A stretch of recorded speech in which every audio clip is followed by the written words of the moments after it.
right, my friends, good morning and happy Sunday to you. Thank you for joining us yet again. Here we are back in the youth room, though I guess we were here last week too. I mean, in video form, So, that being said, the quick announcements that we have this week is Sundays are back, both in person and online. So, however you want to join us. And the best part is, this YouTube video doesn't disappear. So, if you want to go back and watch later in the week, it will still be available.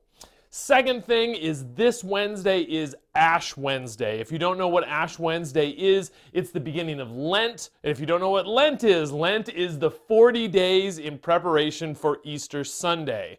We're doing an event here at Baseline to prepare our hearts for the coming of Easter. So if you're able to join us, please do. We're not going to be doing our normal Zoom Wednesday for that, but we will jump back in the following Wednesday. Thirdly is next Friday, I believe, the 11th, we are going to rock and jump. So we are going to go and jump on some trampolines. It's going to be great. If you've never been there before, it's a lot of fun. If you have been there before, you know it's a lot of fun.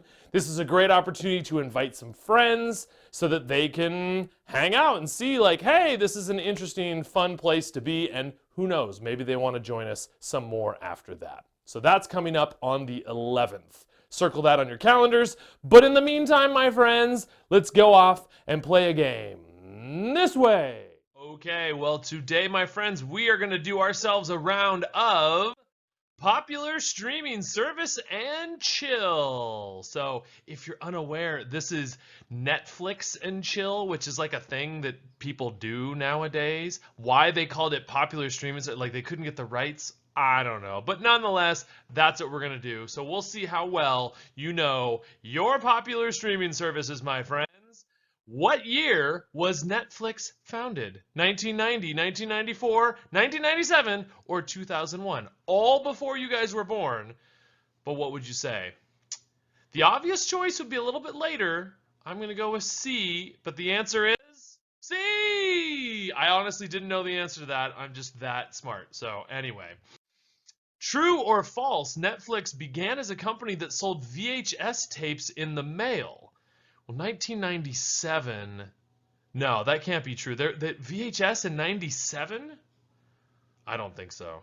I think they were DVDs, but we'll see. I'm going to say false. The answer is false. DVDs. I am so good at this game. Aren't you impressed?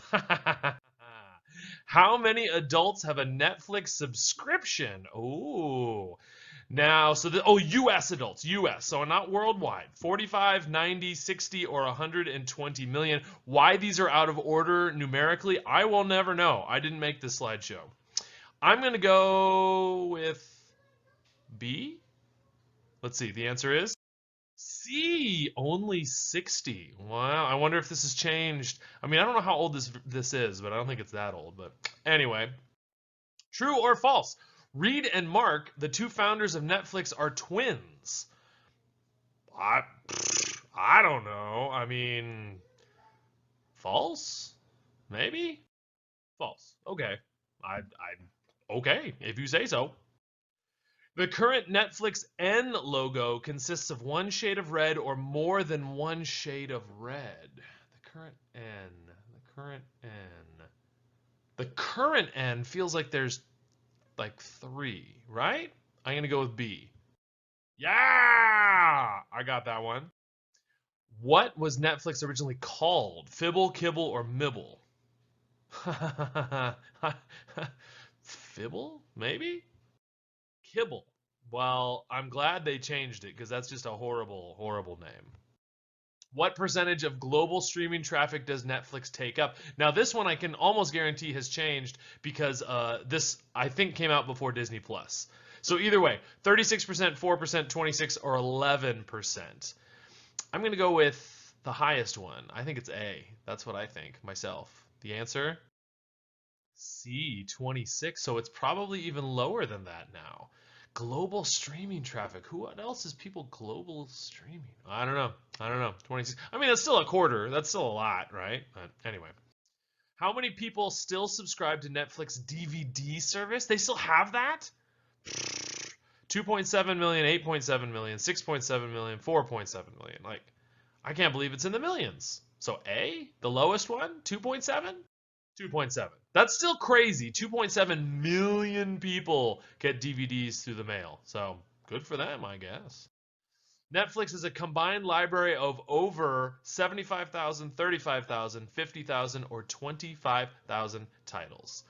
So this has got to be like individual movies, right? This is individual episodes, titles? I don't know. Is 75,000 too much? I feel like they would have said 75, so I'm going to go with 75. 50. Oh, okay. Okay. I didn't know that. Netflix offers content in over how many languages? In over? Why don't you just tell us how many? Whatever. 17, 14, 18, or 20. I mean, 20 seems like something that you would say over 20 languages. You wouldn't say over 18 because that sounds silly. So it's got to be 20, right? Yeah, all right. Logic, my friends. Logic. Netflix streaming started out with how many titles? Started out with 100, 500, 1,000? Started out Netflix. Streaming. I'm going to go with 100. I think they only could stream 100 at the beginning. 1,000. Wow. Okay.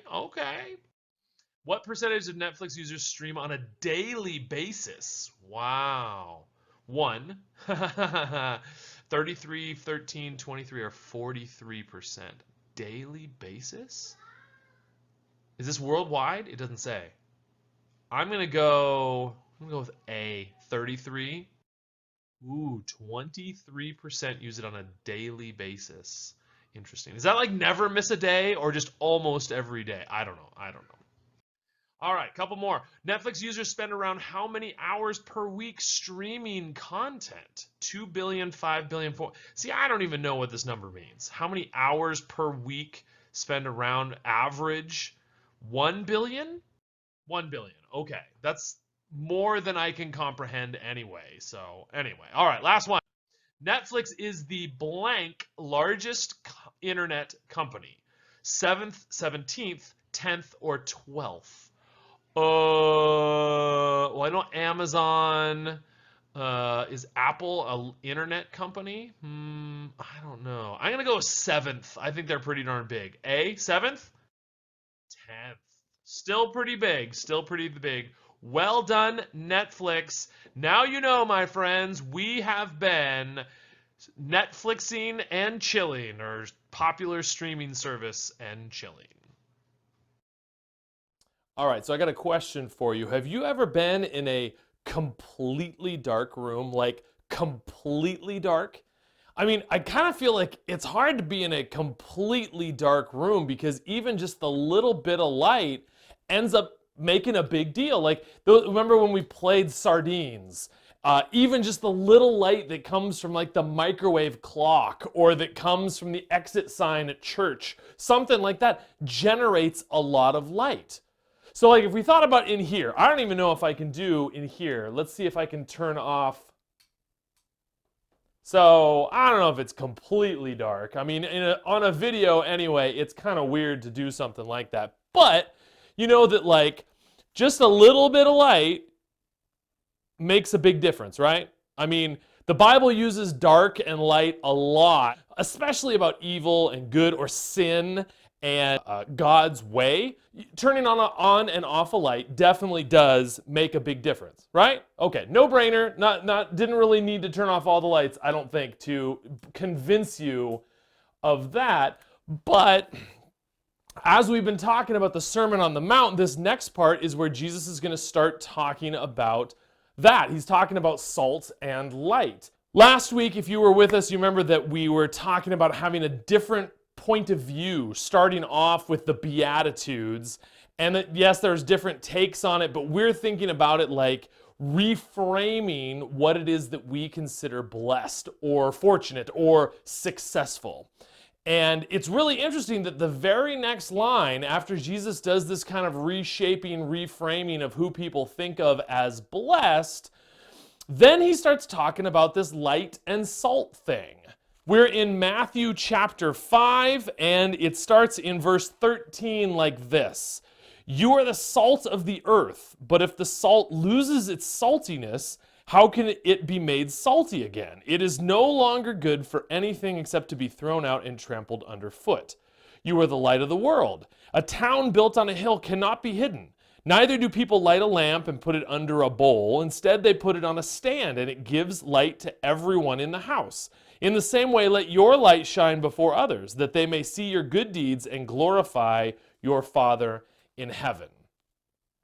Now, it's pretty interesting, I think, that one, Jesus is using two different metaphors, right? He starts off by talking about being salt of the earth and light of the world.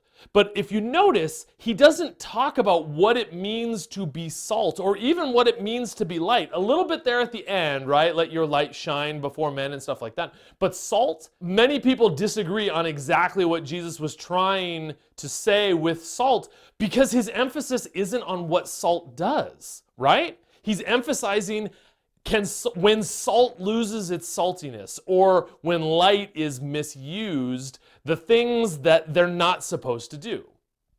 So let's talk about salt. I got some right here, right? Table salt. So what is it that salt does? Why do we want to be the salt of the earth? Again, Jesus doesn't really explain. There's some theories that maybe it's like it adds flavor, like you put salt on something and it can bring out the flavor. It's not the salt you're tasting as much as it's bringing out flavor of like meat or something like that. Preservatives, back in the olden days, they would rub salt into their meat and that would make the meat not spoil. There's a lot of those theories. But again, Jesus doesn't seem as interested in what the salt does as much as it's this losing its saltiness and the fact that we're not supposed to do that. So now the interesting thing about salt, so if you guys have studied, chemistry or whatever, it's NaCl, right? So it's sodium plus not chlorine, chlorine's the gas, chloride, right? Sodium chloride is what this is. We call it salt. And it's actually a really, really strong compound. It's if you just left, and I mean, granted, this is table salt, so it's a little bit different. It's been maybe there's additives and stuff like that. If you just get straight salt, straight sodium chloride, and you left it out for however long, it would never go bad. Salt doesn't go bad, salt doesn't go stale. It's a compound. It's not going to lose its saltiness. So really the only way, and this is what I think Jesus might be referring to, the only way it can lose its saltiness is that, let's say, and this is going to be hard for you guys to see on a video, of course, that I just sprayed salt all over myself, is that, so if we put all the salt in here, yeah? So you got all the salt that's inside here? So if I put all this salt in here, solid, it's not going to go bad. Again, this is fine. But what if I take this pepper, yeah? And then I spray pepper all over the ground, no doubt. Yes, I literally just did that. And then I dump all the pepper in there, and then I mix that all up. Dang, that smells bad. So, mix that all up. Now, how much is that? Salty and peppery. How much is that gonna lose its saltiness, right? What if we also take some equal packets, and then we dump in some equal, into there, and then we dump what if we take some hot chocolate mix, and then we dump, this is getting smoky, or whatever. We dump this in there, and then we mix all that up. I know, wasted perfectly good, all of that stuff, because I'm not going to make this hot chocolate now. So, how salty is this now? Not terribly salty, right? So, I think what Jesus is talking about is it's less that he's talking about salt needs to do something, or else it loses its saltiness, and more salt needs to stay pure. Pure salt stays salty, but salt mixed with a bunch of other nonsense, if I rub this in meat, this is not going to preserve the meat. If I put this into a flavoring, well, I guess there's a lot of flavor in here, but it's not going to bring out the flavor of whatever it was like salt does. It's going to dominate the flavor, right? You mix this into meat, you're not going to taste the meat anymore. You're going to taste all this nonsense. So that's the one thing. That's the one thing I think Jesus starts off by talking about. Again, how can we not what do we do as salt, but how can we not become less salty? So what about the second one? What about light? So we did a little bit about light, right? And I got my little flashlight here. So the interesting thing about light is that, again, he doesn't really talk about what it means to be light. He does a little bit at the end. Again, we talked about this already, but really his emphasis is on what you do with light, right? A city on a hill cannot be hidden because, like, the light from the city on the hill, right? If you put in, this picture of lighting a lamp, you don't put it under a bowl or under the bed or something like that, right? You put it up on a lampstand so that it lights up the entire room. So you almost get two different pictures of what light is doing. Because I was thinking about it, the first image of light like a city on a hill, right? A city on a hill it's not like it has, especially not in Jesus' day, it's not like it has spotlights or it's got like floodlights that's lighting up the whole valley. That's not really the city on the hill's job. The city on the hill's job, the lights from that city, one, if you are traveling towards that city at night, you can see it a long ways away. So it guides you. And two, if you're living outside of the city, the idea is that city on the hill is supposed to be like a beacon of hope almost. You can look up on that city on the hill and see, hey, it's doing okay. It gives, he might have even been talking about Jerusalem because Jerusalem was up on a hill. So this idea of either guiding or hope or something like that could be more this picture of what that looks like. So in a certain sense, to me, it feels like we actually have three different images that Jesus is pointing at, because these feel kind of different. On one hand, you've got salt, and the idea that being the salt of the earth, the goal is to retain the saltiness, to not be impure. What does that mean? Part two is this city on a hill, this like guiding light or this inspiration. And then part three is this light on a lampstand, where it's like the light that lights up the whole room is kind of a different image. So what do we do with those three images and how do they apply to us? Well, this is where we're going to take our reflection time. So we're going to have some questions about those three postures, those three metaphors, and I'm eager to see what you guys feel about that.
All right. Well, I hope you, as always, sat with those questions for a little bit.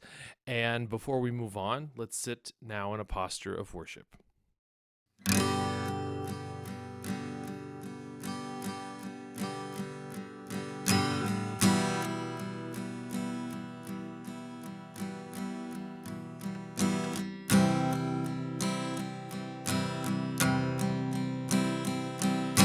Jesus, you endured my pain.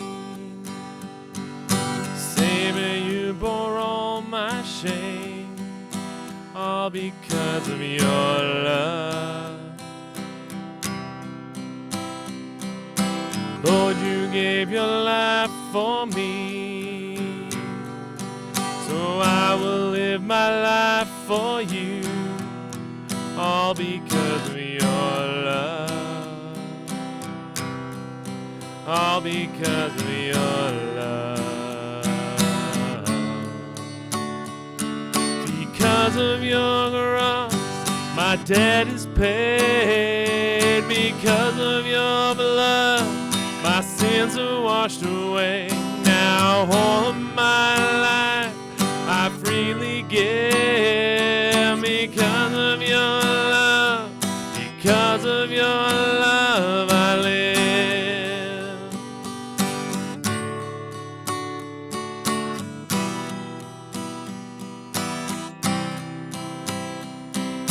Innocent and holy King, you died to set the captives free, all because of your love. Lord, you gave your life for me, so I will live my life for you, all because of your love. It's all because of your love. Because of your cross, my debt is paid. Because of your blood, my sins are washed away. Now all of my life I freely give. Because of your love, because of your love I live.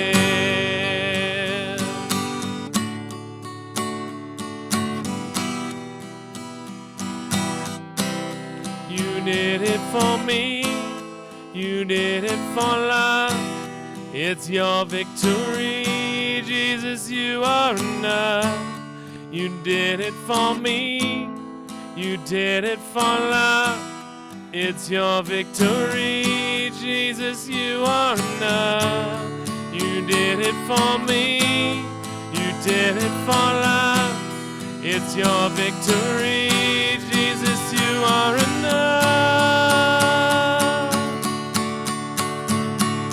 Because of your cross, my debt is paid. Because of your blood, my sins are washed away. Now all my life I freely give.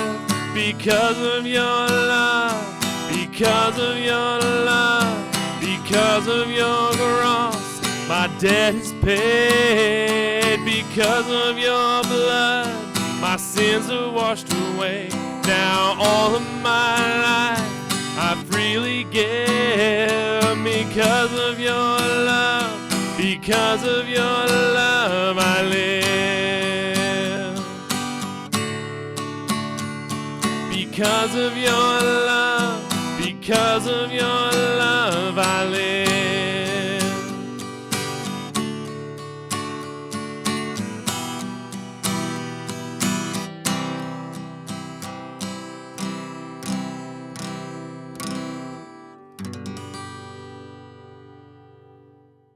All right, welcome back. I hope you were able to sit with those, and honestly, I'd really like to hear what you guys thought about that, because here all I have are my own thoughts and reflections, and they're no more valid than your guys's. And for me, what I found fascinating is I have heard the Salt and Light sermon so many times in churches and podcasts, TV, wherever, and I've always heard especially the salt thing. You are the salt of the earth in one of three ways. The first one is the salt of the earth has kind of become like a thing, like a saying that people say. But usually when they say the salt of the earth, that's like the like nitty gritty, like, you know, not the big flashy people or the people that people know about or the celebrities, but it's more the heart and soul of like America is the salt of the earth. The people working the fields and the stuff like that, that's what they refer to as the salt of the earth. Or the other ones that I've heard in sermons are those ones that we talked about. Like, we're supposed to give the world flavor, or we're supposed to preserve the world because that's what salt does. And for me, honestly, every time I've heard those sermons, it doesn't quite seem to fit. It doesn't quite, like, why is Jesus telling us like we're a condiment? We're supposed to sprinkle ourselves on the rest of the world? That doesn't make sense. That's to see, we're supposed to see the whole world from a different point of view. It doesn't make sense that we would just be like, oh no, just add some flavor, or preserve it makes even less sense. You know, that Jesus doesn't say here, let's just preserve this world, but no, we have to die to this world and live a whole new life. So for me then, as I was reading it and as I came across this idea that Jesus is really focused on salt losing its saltiness, but that salt itself can't do that unless it's tainted, unless there's other junk mixed in. So think about who Jesus is talking to. Remember in our last series as we talked about Ezra, and granted that's like 400 years in the past, but nonetheless, what was the exile all about that Ezra was bringing people out of? The exile was because people were straying away from God. They would follow God and they're like, yeah, but I could also follow this, and I could follow this, and I could follow this. And remember the message that we talked about in the exile was, you will seek me and you will find me when you seek me with your whole heart. That's what God was always after. So for me, this picture, as opposed to this, right, where there's all kinds of nonsense that this is not going to do what salt is supposed to do, but if it was pure, if it was just the salt. And don't get me wrong, I think we can get into trouble when we start talking about being pure, because then like, oh, well, I'm not going to associate with people that are not pure, or I'm not going to watch this, or I'm not going to listen to this. And there's some validity to that. But I think the biggest thing, it's about making the main thing the main thing. How do we keep our eyes fixed on Jesus? How do we make him and his will the priority of our lives?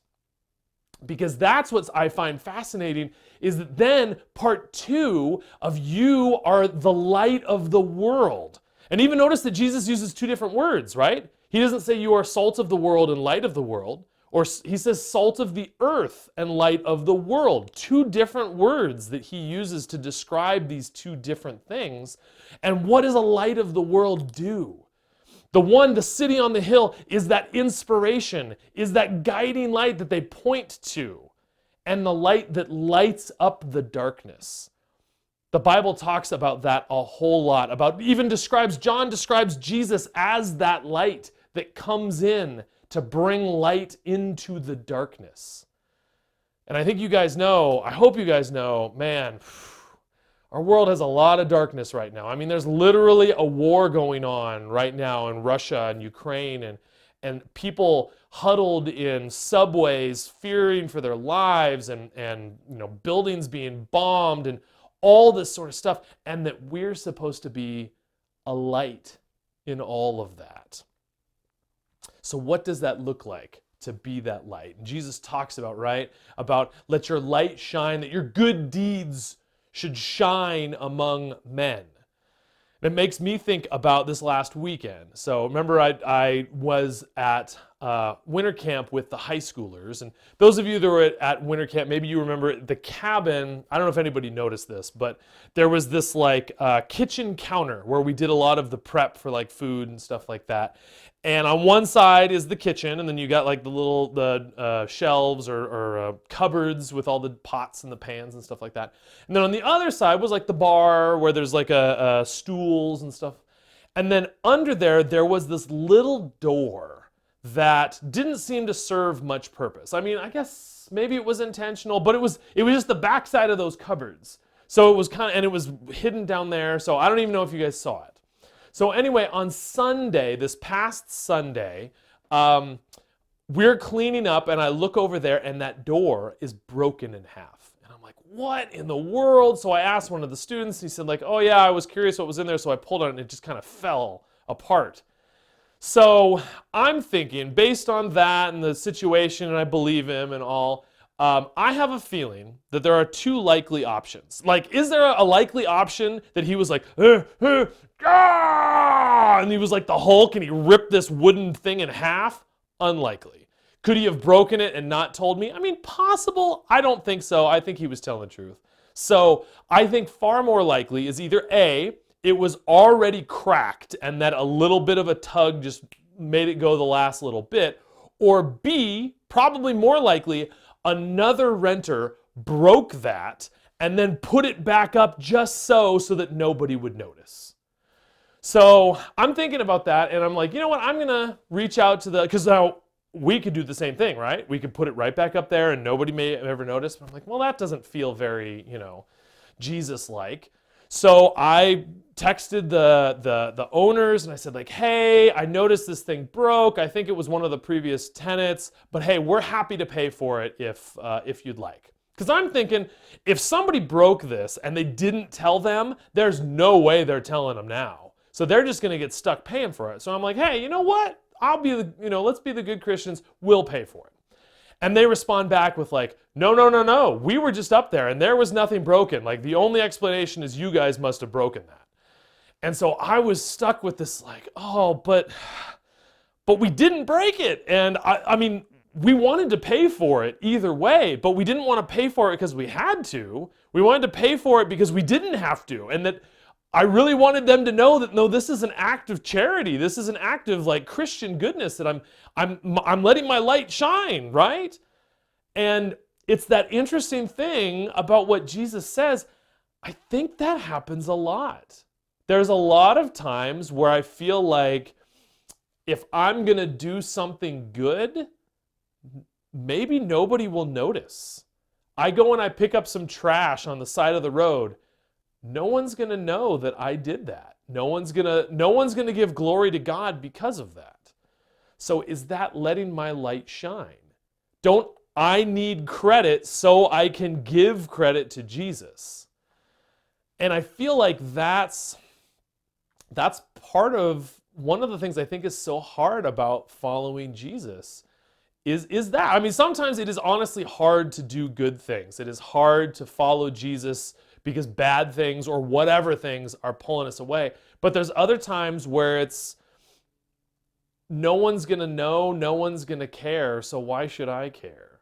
Why should I do this unless, it's actually shining a light into the darkness? And Jesus doesn't, obviously in this statement doesn't say anything about that, but I think this is part of that changing perspective that we're talking about. Is that the perspective we're to have is not this individual action needs to be appreciated. Even if it's something that it's like, but I don't want the glory, I want God to get the glory. Even if that, imagine if more people did that. Imagine if that broken cabinet, if whoever noticed that broken cabinet, they would pay for it. Like that's just what people did. That wouldn't be a weird thing that they would take the blame for something that they didn't do. What if everybody did that? Like how much less darkness would there be in our world if everybody did that? Is everybody going to do that? No. There's still going to be a lot of darkness in our world. But what if we were that light? What if we're, instead of the pitch black, and there's this really bright light in a pitch black room, what if there's just a little bit of light in an already bright room? Is it going to make a huge difference? Is everyone going to be like, dang, look at that light? Maybe not. But you know what? This room's a little bit brighter right now, right? Couldn't we be a little bit brighter too. Let's pray. Father, thank you for this morning. Thank you for this time. Thank you for your word. Thank you for the sermon that we get to study over and over and over again, and how rich it makes our lives. I pray as we're talking about what it means to be salt and what it means to be light, and how we let our light shine and how we don't lose our saltiness. I pray that you would help us live that way. Help us see what that looks like in our lives, and help us shine just a little bit. Even if it's not something that everybody stops in the street where they're like, dang, look at that light, it's so bright. Maybe it's just a little light, but it's on. Help us be that light and make our world a little bit brighter. Thank you. We love you, and in Jesus' name we pray. Amen. All right, my friends. Well, again, Wednesday is going to be Ash Wednesday, so hopefully I'll see you there. If not, I will see you real soon. So long.